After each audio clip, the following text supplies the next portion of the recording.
உன்னுடைய மனைவியாக பதவியேற்கும் நான் சம்பளம் வாங்கியவுடன் என்னிடமே கொடுக்க வேண்டும் என்று வற்புறுத்த மாட்டேன். நண்பர்களுடன் வெளியே செல்லும் போது சும்மா சும்மா கால் செய்ய மாட்டேன். உங்களுடைய அனுமதியின்றி ஆன்லைன் ஷாப்பிங் செய்ய மாட்டேன். நமக்குள் சண்டை வரும்போது கத்தி கரண்டி இது போன்ற ஆயுதங்களால் தாக்குவதோ சாப்பாடில் விஷயம் இருப்பதோ இந்த மாதிரி செயல்களில் ஈடுபட மாட்டேன். கொரியன் சீரிஸ் பார்த்துட்டு உங்களை கொரியா கூட்டு போக சொல்லி கேட்க மாட்டேன்.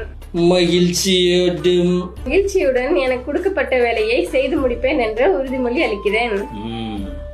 இதுவரைக்கும் நீ உங்க அப்பாவுக்கு பொண்ணு, ஆனா இதுக்கப்புறம் எனக்கு பொண்டாட்டி. புரியுதா? கையெழுத்த போடு.